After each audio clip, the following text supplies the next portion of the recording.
This is Fritz Frivolous with continuous live coverage of the corner of Curious Lane and Just Because Boulevard, the epicenter of the alien invasion.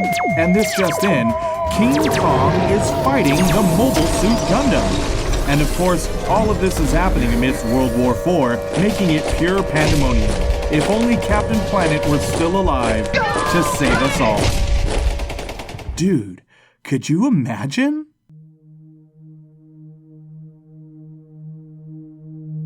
In Dungeons & Dragons, there are many races and classes to choose from when making a character. Anything from elves to goblins, and from wizards to barbarians.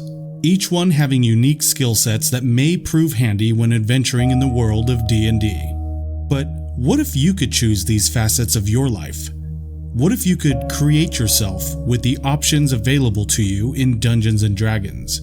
Would you remain human or be a bit more adventurous? Let us roll the dice with our two role players, Will and Tom, as they use their bonus action to answer this question.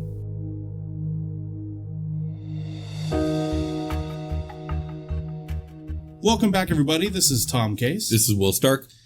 Will, this question was inspired by you. Oh, okay. Cool. And you are Dude Could You Imagine's resident expert in D&D. Okay, this is a D&D related question. Yes. This question is, what if you can be a D&D character? What kind of character would you be? Okay. So do you have parameters? So I don't have parameters and I don't have Fritz facts for this because I know you would probably come up with a better one than I could. What was the question again? State it word for word. So what if you can be a D&D character? What kind of character would you be? So this is like what would you want to be kind of deal? Yeah, I figure, well, if you want parameters, I figure like what would you choose to be if you could choose to be? Yeah, exactly. Okay. And as far as like, you know, if we could describe, I guess, what you could be. I know you could tell it way better than I could. Okay. So you would probably want to, like, even though I'm sure a lot of fans that are listening to this are well aware. But there might be some people who don't really play D&D. Sure. Okay. So D&D is a role-playing game in which you create a character who exists in a fantasy world. Dungeon Master is the person kind of in charge of that world, or the history, the lore of what's going on, and then you as the player interact with it.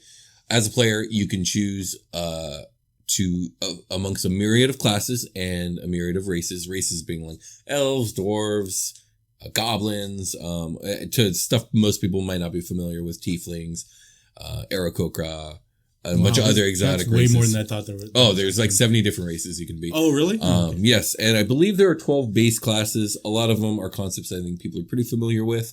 A fighter fights. A wizard is knowledgeable and casts spells. Then there's more like religious classes like the cleric, which is like a priest, but kind of a war priest thing going on. The paladin, which is like a knight, but like a holy knight. There's a barbarian, which is like a rage fighter. The bard is like traditionally like a practitioner of like musical magic. Yeah. And a teller of stories. There's the ranger. I just like the idea of picturing someone going on an adventure, carrying like a lute or a guitar or something like that. You know what I mean? Like, it's a bard. It's something that you, I guess, well, in my mind, I don't think about. Like, I would not expect anyone going on an adventure to be like, you know, especially if it's usually. I find that interesting because I think historically speaking, like the people most likely to travel would be minstrels. Well, to travel, but I mean, like in the world of D&D, I mean, most likely you're going to go on an adventure. Sure, so like true. In my mind, I don't automatically picture like, let me get my lute, or like let me get my guitar or my you know, like my mandolin. No, I see what you mean. I'm trying to think of like who are bards in fiction that maybe you're not connecting the dots. The Wheel of Time series, which we were just talking about, has a very prominent bard called Tom Maryland, who is a gleeman and quite the badass. I'm pulling up Google now because I just want to see if there's any like bards in fiction that you might be familiar with. You might not have thought of that one. Yeah, and if anyone wants to reference what we just named here, the Wheel of Time, Will was telling me that it's a fantastic series, series. But it's going to be adapted for a television show on Amazon Prime starting in this November, actually. Yeah. Dandelion from The Witcher. I forget what the fuck he's called in the show. Oh, okay. I see. Yaskier, right? That's Yaskier. Yeah. The one where he's always like the gold, throw us a coin or throw your Witcher the coin or something. Oh, Valley of Plenty. I fucking love that song. Orpheus from Greek mythology, and that's another bard. Oh, yeah, that's true. I didn't think about that. Let me see here. These are, and then it's making more sense. Yeah, they're naming more people that I know that you won't know. Have you ever played a Bard's Tale, by the way? It's a good video game. No, I never played that. Oh, that game's hilarious. What's that on? It was originally on PlayStation 2. You can get it on the PlayStation Network though. They have the remastered and I forget what it's called. It's really funny. It's kind of old style gameplay, but it's really raunchy, really funny, and the guy is just a total scumbag. The main character is a total scumbag, but he's great. I don't even think I remember ever hearing that video game. Don't get it confused with The Bard's Tale 1, 2, 3, and 4, because that's a totally different series. This is A Bard's Tale. Oh, so there's literally The Bard's Tale and A Bard's Tale? Yeah, oh my God. Absolutely. But anyway, so... They should not be allowed to do that. That being said, I don't know. I'm just so used to the idea of a bard, I don't even bat an eyelash. There's rogues who are like, sneak thieves and assassins, stuff like that. The ranger, which is like a wilderness survival expert, a hunter and stuff like that. The monk, which is like... Aragorn, of course. He's Aragorn's the first one, that you think of. The monk, which is a martial arts expert. Trying to think, am I missing anybody? The warlock, which is like a dark kind of spellcaster who like has pacts with dark entities that can't be trusted, but that's how they gain their power. And then there's the sorcerer, which is kind of like the wizard, except for the sorcerer is born with their magic inherent and they have to learn how to control it.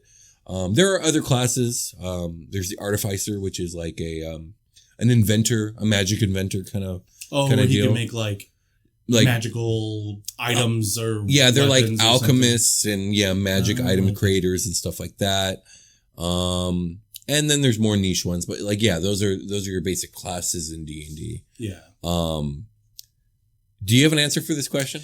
Well, because I know that you and I do talk about these topics, on our own. And I think we've already had the conversation where I will be a wizard. I will always be a wizard because I love magic, but compared to the other ones that you've named off, though, the reason I would be a wizard and let's say not like a warlock, right, is because, well, for one, I don't want to have to answer to this deity, especially it's more likely going to be a dark entity. A very nefarious or a non-understandable one, Exactly, because then... Yeah, you don't want to have to answer to Cthulhu.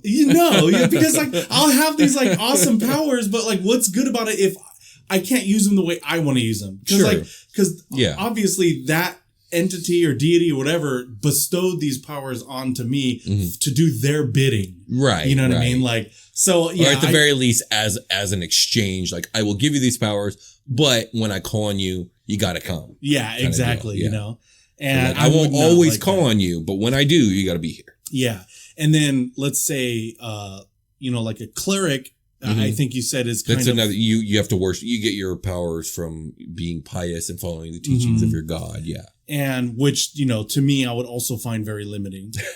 Sure. Now, the next best thing would be sorcerer, right? Because born with the power. At least I am born with the power, but I also feel limited, as you explained to me exactly what a sorcerer is basically, you're born with the power, but you don't, you basically are limited with the type of magic you can do, kind of, because of the fact that you couldn't, your inherent powers would follow a certain, let's say, school of magic, or right? Isn't that correct? A certain... So with the sorcerer, your magic is from a certain source, so it will probably follow a certain motif. For instance, if you're a dragon sorcerer who has the soul of a red dragon, you're probably gonna do a lot of fire because you're a red dragon sorcerer. It'd be weird if you didn't. Yeah. You're not necessarily buried to that. The main limitation of sorcerers versus wizards is that sorcerers don't learn as many spells. Yeah, that's okay. But the spells they learn, they could do more with than a wizard ever could. Yeah, because they have it within them. They can do things called meta magic that wizards cannot do. Now, you say you want to be a wizard. I don't blame you. That's a good choice. But wizards have to work really, really fucking hard. I know. To learn their magic. So here's the problem. In real life, you know what I mean? I have to be very motivated. Like, I think I've mentioned this maybe in a past episode. I am very motivated with, like, let's say the medium of film, other than reading. Opposite of you love to read. Yeah. You know what I mean? I know that might be a problem for me because obviously the wizard, that's the one thing I love about the wizard is he can learn way more than any of those other classes. True. You know what I mean? Because he is a wizard. Yeah. And, I think that would motivate me enough, but I'll be honest. I really feel like one of the things I would do almost right off the bat is to create some kind of, wizard YouTube. You know what I mean? Like so that others who may not want to sit there and have to just actually read text from a book or whatever could just literally watch me do it. And then, you know what I mean? And then and that would teach them. That would teach them, or other wizards, right? That would teach them how to do a certain, I don't know, spell or whatever. But that's what I would be. I would definitely be a wizard for the class. Yeah. To be fair, wizards in D&D, they do have kind of a version of this wizards YouTube that you're talking. Do they really? No, not really, but it's called spell scrolls. Like if you copy a spell down into a scroll, you don't have to commit it to memory anymore. It's now something that you can just open and cast, but once you cast it, it gets used. Oh, I see. I didn't know that. So but you can make more of the same one, right? Yeah, it takes time and money. But you can, okay. And that is a way to like stockpile your spells, if you will. Yeah. In some certain settings, it's more difficult than others. In the Dragonlance D&D setting, I remember reading about wizards. They learn their spells, but like then when they cast it, everything they learn gets taken out of their mind and erased. And if they ever want to cast that spell again, back to the books. Got to recommit it to memory, relearn everything, and then the next time you cast it again, it's gone again. See, I did not know that, and I was just about to bring up the fact that of my, really shitty retention, because you know what I mean? Because I would literally let's say I had I forgot that fireball spell. Exactly, I would have to do what you said, put them down onto a scroll so that I don't have to remember them. You know what I mean? It sounds like you want to be a sorcerer, Tom. It sounds like you want to be a sorcerer. That sounds a little bit limiting to me. I don't see how. I don't think it's limiting.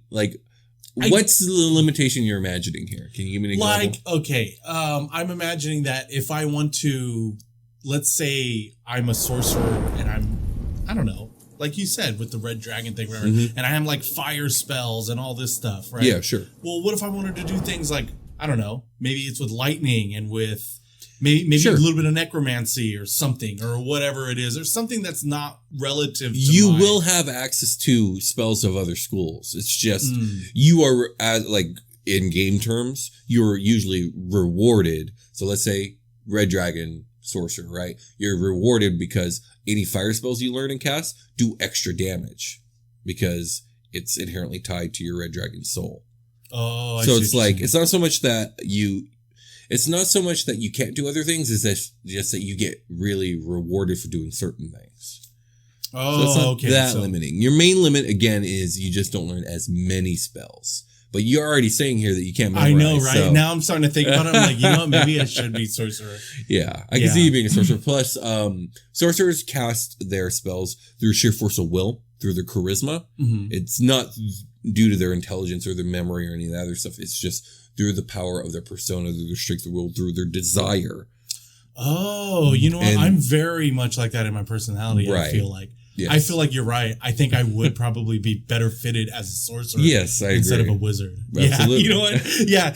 Okay, so let me change that. I'd rather be a sorcerer. Okay. And what was, I guess, the race? I always thought something like a tiefling, just something that looked, I don't know, exotic. Okay. Different. So for those who don't know, a tiefling is like a humanoid person with fiendish blood. So they either have devilish or demonic ancestry going on. If you choose that, Tom, you will be ostracized everywhere you go. Right? Yeah. Literally, people will throw food at you and scream. And or try and kill you. Not literally, but in a lot of places, you'll be ostracized. How do, let's say, elves fare? Just it all depends. They're all racist in D&D. That's all I gotta say. I know, right? Everyone. Like, yeah, the elves hate the humans and the dwarves hate everybody who doesn't live under the mountain. And like if I'm a tiefling and I try to get on a bus, they're gonna be like Forrest Gump. You can't sit here. Yeah, seats taken. Yeah, you know? So until another tiefling's like, but it depends. You can sit here if you want to. in some D&D worlds, it's just it's so diverse. No one bats an eyelash. So I would though, like if I could be a D&D character, like if I could change myself, let's say the parameters are you're changing yourself now. Yeah. I think I would have to try something other than human. I wouldn't stick with human. Yeah. So it would be either tiefling or probably an elf.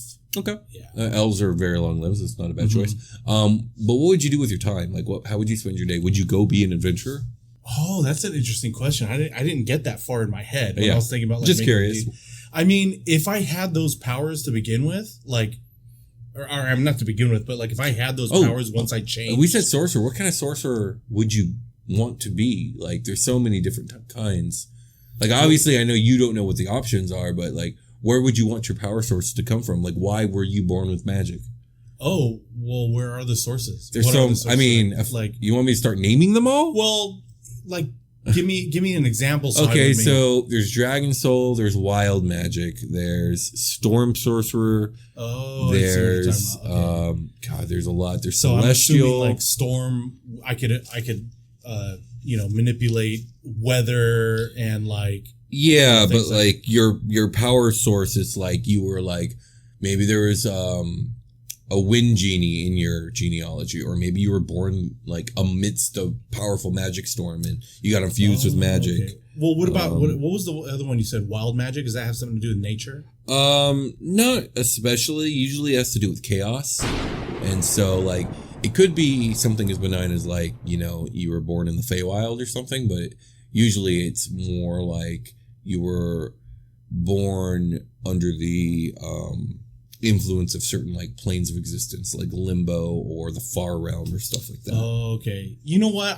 I've always pictured myself, if I were able to have that type of power, something like that could command the forces of like nature, even weather. You know what I mean? Maybe like lightning, storms. So yeah, you got the storm. You got the storm one. So let me see here. There's Aberrant Mind, Clockwork Soul, Draconic Bloodline, Divine Soul, Shadow Magic, Storm Sorcery, and Wild Magic. Wow, there's a lot of those that sound interesting to me. I don't know exactly what each one of them may entail, but probably the Storm one. Okay. Yeah, I think interesting. Very interesting. Back to what you would do with your powers. Yeah, I would have to go on adventures, man. I mean, like, why else, having these powers, I would feel, but if we are basing it like we're still having our lives, I guess I would have to, I'm married now. I got to talk it over with my wife. Yeah. Yeah, you and your family basically get sucked into the world of D&D, and you're like, you get forced to do a decision. Like you got to walk the life of a D&D character. Like, and this is a dangerous world. So you got to pick a class. What do you do? Yeah. You went with sorcerer. So, I'm basically, I would be a storm sorcerer, right? Is that what you call it? Yeah. Storm sorcerer, elf. Let's say elf. Yeah, sure. You get turned into elves. Yeah, turned into elf. Nice. Storm sorcerer, elf. And I have to go and tell my wife, all right, babe, I'm going to go out adventuring. I'll be back. I don't know. She'll be able to handle that. I know, right? Yeah, that would be the thing. I'm assuming everything else is still the same, right? Like in the world of D&D, would that how it work? I'm talking about like us being able to make money, going to our jobs and stuff. It's going to be the same as now. Of course. Okay. Well, then it kind of makes me wonder, what kind of adventure could we even go on? Like, what's out there to adventure on? There's ruins and dungeons and monsters and kingdoms and... to be honest, I think, actually, now that you mention that, the type of adventure I would really like to go on is discovering like a lost world. Like, let's say if City of Atlantis, Lost City of Atlantis was true, that's the type of adventure I would want to go on, is to try to find that. Okay, so you'd be an archaeologist. Yeah, actually, that sounds that's pretty fun. cool. Yeah. That's pretty dope. We should go build this D&D character. Yeah, I know, right? Okay, so for me, I'd be very upset if I got sucked into a D&D world, but I know exactly what I would turn to. I'd be a bard, easy money. I can see that. It's like I get to play music, I get to learn about lore and history, and the more information I know, the more stories I can spin and tell and like turn that into magic and like defend myself and defend my allies. Like I'm not necessarily a frontliner, so I don't have to be like all up in it when the monsters are bearing down on us. You know, instead I'm like inspiring my allies, healing my allies, turning myself invisible so I stay alive.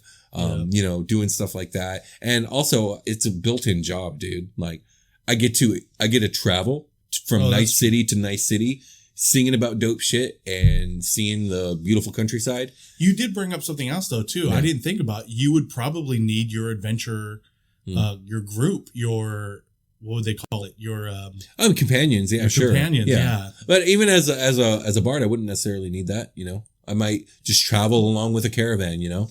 Yeah, that's true. But I mean, safety in numbers. Yeah, the caravan. I think that's what I'm saying. No, but that's what I'm saying. Like, I don't think anyone would want to go on the adventure all by themselves. No, definitely not. But not only would it just be difficult, it'd probably be a little boring. Yeah, but I don't know if I wouldn't be interested in the actual adventuring part. I would be interested in the traveling and the learning and the kind of creating of art. And the gathering of lore and history and all that other stuff. Like that sounds like a dream life to me. I would love that. And if I had to choose a D&D race, easy half elf. Like I don't necessarily want to live as long as like a full elf, but give me a couple extra 100 years. That'd be nice. How long does like a full elf live? It depends on your setting, but it could be anywhere from 500 to like 1500 years. Wow, really? Oh, okay. Yeah. I wouldn't mind living that long. Yeah, no, I wouldn't either. It just depends on your setting. But half elves usually live somewhere between 180 to like 250 years. Oh, okay. And like that sounds like a nice amount of time to me. Yeah, that's still long. Yeah. So I mean, I think that would be awesome if we got to go on the adventure together, because then I could rely on you to write the songs of our tales. Exactly. Of what we did. Absolutely. You know what I mean? Finding this lost city of Atlantis. You know, and oh, Valley of Plenty. Oh. Yeah, absolutely. Let's just hope it's good enough that people will throw the gold coins at us. Yes, you know, instead of fruit. Except for rotten vegetables. Yeah, exactly. But dude, could you imagine? This just in, a new study suggests leaving an Apple Podcast review is very important for a newly created podcast. So please don't forget to leave an Apple Podcast review. In financial news, Patreon supporters are among the most appreciated in the podcast industry. You can support the DCYI team by heading over to patreon.com/dudecouldyouimagine. This has been Fritz Frivolous, reminding you to like, comment, and subscribe. Will and Tom, back to you. I wish there was something fun to do. I just record segue after segue after segue. If you build it, everyone will have fun. Hello? Is somebody there? If you build it, everyone will have fun. Build what? The perfect festival. But why would I build the perfect festival? So there's something fun to do. Oh, I have an idea. I should create a festival so that there's something fun to do. You're an idiot. And we're back. Indeed. So, Will, this next question, I believe it was all three of us, you, me, and our coworker, Haley, our friend and coworker. And we were all talking about festivals. Okay. And so this one is... I remember that kind of. Yeah. And this one is, what if you can create your own festival? Okay. What are my parameters? So the parameters basically are... You are approached. This is going to be a festival that's going to be on the very least. This will be an international scale. Oh, so Jesus. This festival, excuse me. So this festival that you create, it's going to be open to anyone, basically. Anyone who can get there wherever you want it to be. Oh, so it is. It's in one location. It's just it's big enough that it has a worldwide draw. Exactly. Okay. And whatever location you pick, I mean, they'll make accommodations to where it can hold as many people you think are going to be there. Okay. I don't want to put too much limitations on it, even though I know logistically and realistically, you know, there would be problems. You know what I mean? It would depend where you have it, how much money you have to spend for whatever, the production of it and everything. But I'm not going to put that many limitations on you for that. And basically, yeah, you're approached by, let's say, like a whole congregation of people from different governments of the world. They want something done so that their people can celebrate, right? Okay, why are they coming to me? Because they heard that William Stark has the skills. Well, while you think about it, you want me to give you some Fritz facts here? Yes, please. So I was looking up some things on festivals, and the largest festival in the world is called the Dudecouldyouimagine. I want to say that's how you pronounce it. Okay. Tell me more. It's in Vienna. Vienna has long been the home to musical geniuses, with luminaries such as Mozart being previous residents. So it's no surprise it's now home to the biggest festival in the world. Held on an island in the middle of the Danube River, Dudecouldyouimagine, I'm probably mispronouncing that, attracted a whopping 3.1 million people in 2016. Now, Vienna's in Austria, isn't it? Mm-hmm. Okay. It's open air, it's free, and it's on every year at the start of summer. What are they celebrating? So it was based. Okay, so with more than 200 acts on 11 stages, there's a huge variety of music. Okay, so it's all about music. It's all about This is a music festival. Mm-hmm. And in 2017, one of the headliners will be a tribute concert to music legend Falco. So I do not know who that is. I know, yeah, neither did I. I was actually hoping that you'd be like, "Oh, Falco," but no, you didn't do that. I have no idea. Now, the opposite, the smallest festival in the world. Okay. I found this actually really interesting, even more interesting than the largest one. It's called Clara Festival, and it takes place in a variety of concert venues that's in Brussels, Bruges, and in Antwerp. But what it is, so the smallest one, it starts on the 14th and lasting until around the 29th of March. And basically what it is, you are like kind of in, they call it the Clara Festival box. Okay. Right? And when you get tickets to this, you don't know the musician or what type of music is going to be played. Okay. Right? Until you get to the venue. Okay. And when you get to the venue, there is only enough space for a piano, the musician that's performing, and I believe 2 others, and that's it. That's the whole festival. Like that, no one else could fit. You're in the box, and they wanted to create the most like intimate experience with you and the performer. Okay. Now, you said it's from the 14th to the 29th. Like, how many of these performances are happening? Oh, you know what? Is it happening in multiple locations at once? In what way is this constituted as a festival? I know. I don't know. But it's a strange party box, maybe. Yeah. I mean, it is true because they are calling it. I think it's a really cool idea, but it's not really a festival. Yeah, I don't know what would constitute, like, what you have to say with the festival. But I did find it interesting. I thought that would be so weird to, like, oh, let's buy tickets to the Clara Festival. And then, that. But, like, not only that, but you're like, oh, who's playing? I don't know. What are they playing? I don't know. Like, wouldn't it suck if you got stuck in the box of Skrillex? Like, it would suck, dude. It's just like, it's just him pushing buttons. It's like, that would suck. And the whole time he's straight faced, just staring at you, pushing buttons, like he doesn't want to be there. Like, you know what I mean? That's hilarious. You're right. That would suck. Okay, any more Fritz facts? Yeah, and then one more. So I was looking up the most unique, right? What's considered the most unique. Okay. And there's actually a bunch of them, right? But some of them are, whatever. Like one of them is in South Korea, and every July, they call it the Mud Festival, and they just do a bunch of things that it's like a big party, and they have like inflatable, zip lining, mud wrestling, and anything that you can do in the mud. That's basically what it is. Pretty cool. Okay. Then they have one called the Chung Chao Bun Festival, which is in Hong Kong, and it's every May. And they have these buns, right? Sweet buns, right? That are stacked up, some of them 60 feet high or more. And what they do is they're on the day of the festival, competitors race and climb them and try to grab as many sweet buns as they can. That's right? pretty cool. Another one I thought was funny. It was called the Kanamara Matsuri Festival in Japan every April, and it's dedicated to all things phallic. And so, I know this one. Yeah. Yeah, it's a so very it famous features festival. penis-shaped lollipops. I like how the only one. The penis festival. I know that one. Yeah, I know. Yeah, that's a very I famous know the festival. penis one. Okay, but out of all of those that I was looking up, right, those are pretty unique. Yeah. This is what I thought was the most unique one. And now that you have a baby, I want to know if you would participate in this. In this festival. Okay. It is called the Baby Jumping Fiesta. No, I already hate it. I already fucking hate it. What is it? It's in Spain, and it's every June. And okay, what are the Spaniards doing to babies? Hold on, it's called the Baby Jumping Fiesta.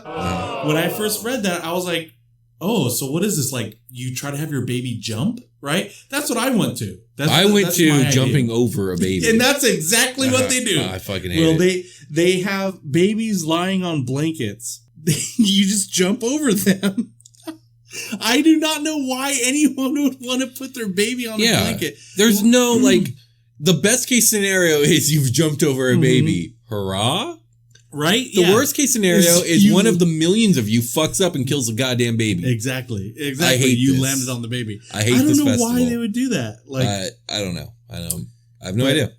Yeah, I knew you wouldn't allow your baby son to be a part of it. Absolutely. What if it was opposite? What if it was like having your baby jump? I mean, I guess that's cool, but what do I? I know. That doesn't sound very exciting if you ask me. It would probably just be a bunch of no one really being able to do that. I mean, they're babies. Yeah, exactly. Babies can't jump.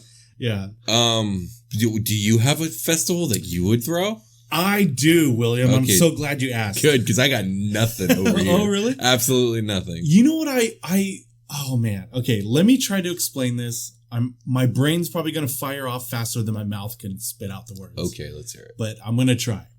So, my festival would have to do with creating a whole video production, right? Okay, so this is how I would imagine it would work. Let's say like a typical kind of big festival usually lasts for 3 days? Sure. Right? Let's just say it's 3 days, right? This festival.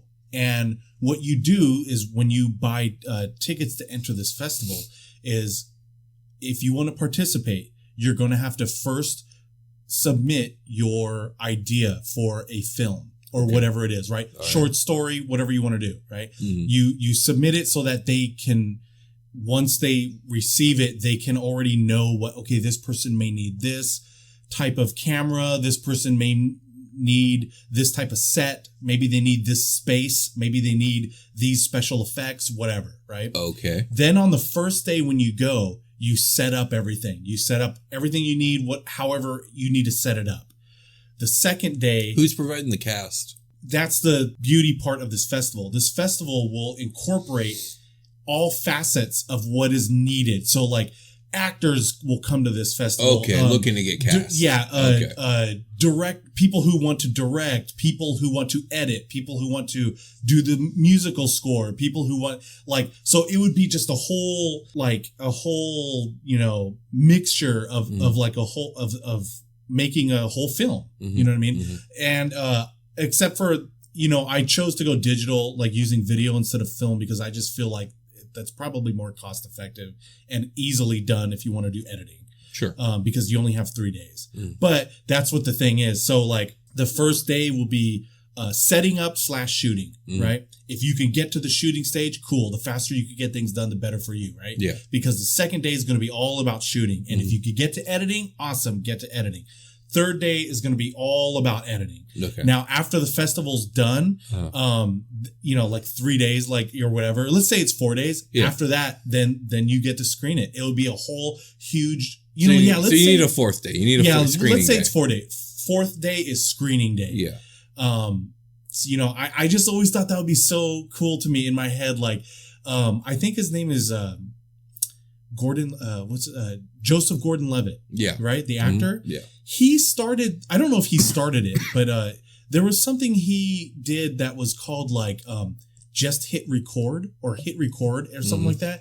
And it was one person would record either a video or a sound or audio, and then you upload it to this website or their thing that they're doing. And then another artist will come in and they can use what you put and make something out of that. Or you can collaborate, or you could just make something on your own. You know what I mean? Yeah. And I thought that was such a cool way to do things, just to be creative. You know what I mean? Absolutely. Like, no, that's a really cool idea. Yeah. And then as far as I know, I haven't heard of any festival that does anything like that. No, you know what I mean? No, not at all. Now, logistically, how will all that be done? Yeah, I don't know. logistically, it seems like a nightmare. But also, what's your average? So, is there anything for your average person to do at this festival? Your non-creative type? Oh yeah, if you're a non-creative type, I mean, like, what is your non-creative person doing at this festival when they roll in? Just watching everyone shoot and film? Yeah, exactly. You would learn. I guess there's food vendors. You could. Oh yeah, there's going to be food vendors. Yeah. Oh, well, I guess there'd be classes. Are there going to be classes? Yeah, exactly. Okay. That's what I was going to say. So like, if you're non-creative person, and what I mean by that is just if you're not a person there creating at the time. Yeah. I'm assuming you're going to be there because you're interested in some form of the art that's right. happening. Yeah, exactly. You like films and movies. Yeah, exactly. So they could watch and see how things happen behind the scenes. They could learn that way. Or there's going to be classes that are held. Like, are you interested in acting? Then there'll be maybe like an actor or two giving a little, class. Like a quick class. Like, okay, let's do this. And there's definitely going to be need for extras. So anyone there who may not feel like, well, I don't want to really be an actor. I don't want to do this. I don't want to do that. But I want to participate. Well, yeah, there's going to be probably many people with stories like, oh, I need extras on this scene. And boom, you could go right in there if you bought tickets to this festival. Yeah. Okay. But I always thought that would just be so cool to see and to experience. Yeah. You know what I mean? I think it's a pretty cool idea. Like everything would have to be limited, of course. You couldn't do an hour, 2 hour film. It would have to be like probably 5 to 10 Yeah, minutes. they'd all be shorts. Yeah, they would all definitely But it's be a good shorts. way to get something made in your portfolio to express an idea, and just a cool thing to be part of. I think it's a really cool idea, and it's definitely not where my mind would have gone. So I think I got something. It's not the best thing ever, but it's something. I'm not sure if it exists or not already, but my mind went to horror, and I was thinking of a festival. Maybe you call it the City of Nightmares. Ooh, okay. Like I'm already intrigued on this one. And so the reason I thought of this is because me and Michelle were talking about going to Fright Fest at Universal. Oh yeah. It also made me think of Not Scary Farm. Mm-hmm. And you know how amusement parks kind of do the whole horror thing throughout October. Now, I don't know if this idea exists, but like, what if there was like a yearly festival that was obviously not an entire citywide, but like this organization rented out like this huge pavilion area, and every year it was a different theme.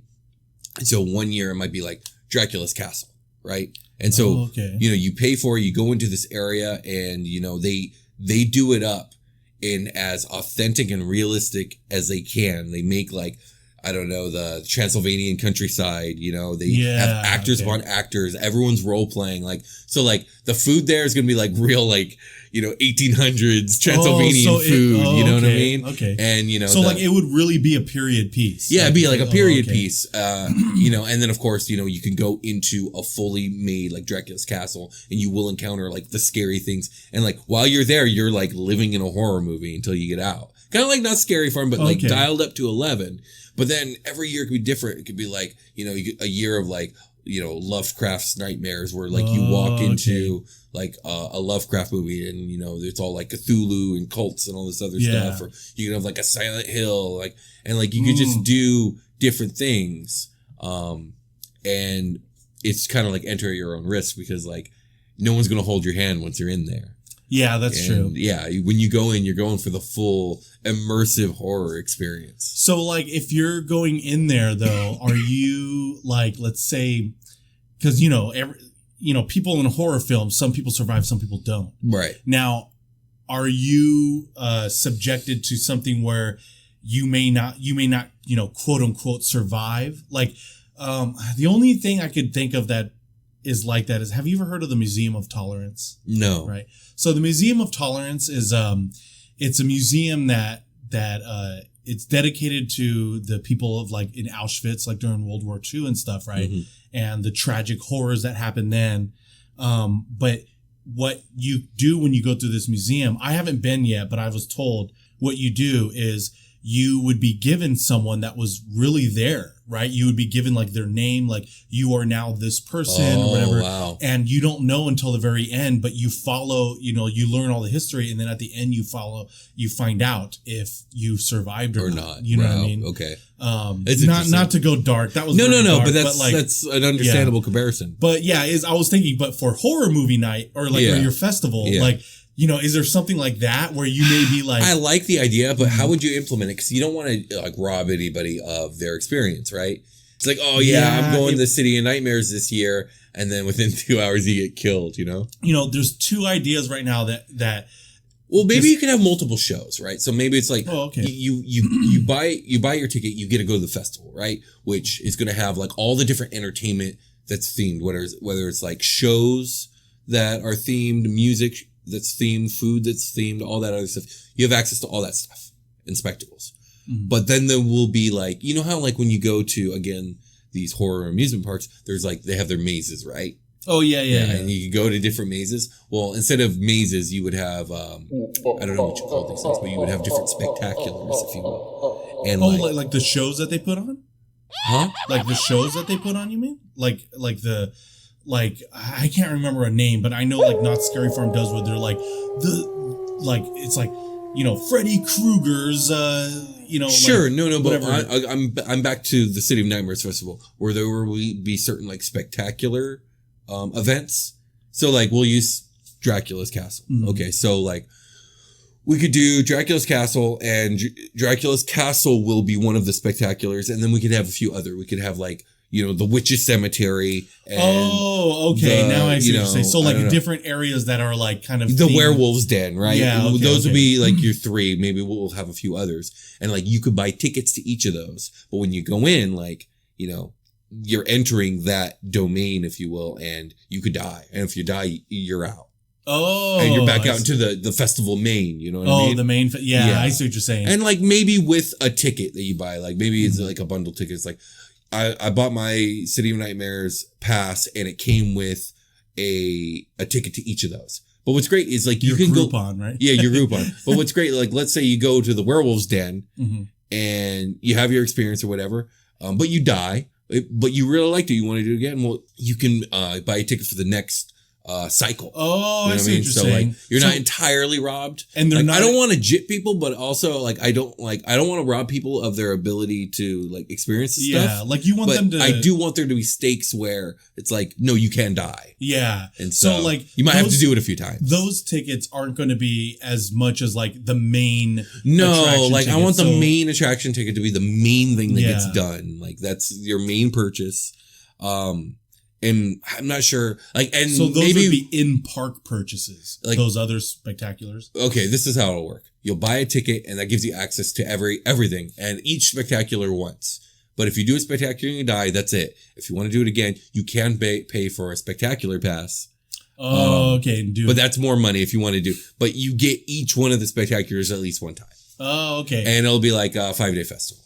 Oh, that's okay. what I got. See, my idea was like, okay, you know how like in every horror film, there's usually like you have these type of characters that in every horror film you have those same type of characters. There's always like some funny non-believer guy. No, right? because like you don't want to be like cast as the funny non-believer guy, and you're like a totally different persona yourself. You know what I mean? Yeah, that's true. So, I was thinking like what you could do though is like you can be one of those right characters, or you get assigned it like randomly or whatever it is.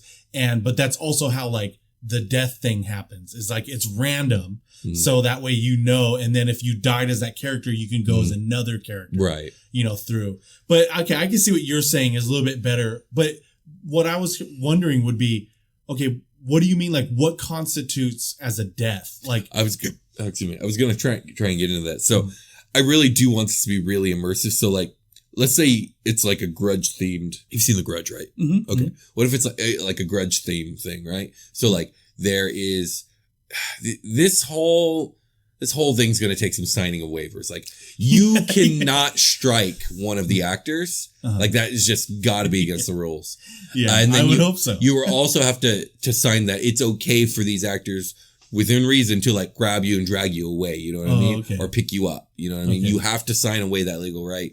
There's no like, they grabbed me and scared me and I hurt my back. It's like, well, you signed. Yeah, you signed. You it. came to the city of fucking nightmares. Yeah. They do have those, by the way. They do have certain haunted houses where you have to sign waivers. Okay, so there's precedent for it. But I'm picturing like, let's say you're going through the house and then the grudge girl like gets her hands on you and pulls you into like this dark corridor, like, and like no one could get to you and like the wall shuts behind and like now Ben's gone. Oh, and so on the other side of the wall, well, she got you. Maybe there's a little role play, but then it's like, all right, Ben, you died. Like, follow this team member. They're going to guide you back out of the thing, and you can wait for your peeps on the other side. You know what I mean? That or you know what too? Now that you mentioned that would be cool if there was some way, like if you did die, you know, like you get sucked in or whatever, and you're on the other side of this wall. If then the team member would put you in some quick costume so that now you can scare your friends. That would be cool. That would be really cool. Fun too. I'm into that idea. That would be fun. So I literally had to think of something off the top of my head. I'm like, I'm not a festival person. Not that I'm against festivals. I haven't really been to a lot of them. And no, but I think that's a really good idea because I mean it does really remind me of, you know, like you were saying how it's like not Scary Farm or Halloween Haunt or whatever, you know, but those, you're right. Those ones are a little more. They're just a little too tame and they're a little tame. Yeah. They don't follow one exact theme usually. You know what I mean? And they're not really that immersive. They're cool and they're fun, but they're not what I would want them to really be. And so that's what I'm thinking of when it comes to this festival. That would be awesome. I think both of our festivals would be something people would really go to. Like just thinking about right now, like who wouldn't want to go and try to make a movie? Or act in a movie. Right. Or something that you wouldn't have to like, if someone invited me to that, I'd be like, oh yeah, I'll go. I'll try and like do like either a small role or a cameo or something. Yeah. And then like a cameo extras. Or extra. Yeah. Or even like an extra. Or even someone who like, I was thinking, I know a lot of people who are really into like the equipment. Like they want to be a cameraman. Like they love knowing that they can shoot and be like, you know, maybe the DP, director of photography or something like that, you know? I will say it will suck if like you go there, you have a cool script and your actors are all on point, but like the dude who signed up to be your cameraman is just ass on the camera. I know.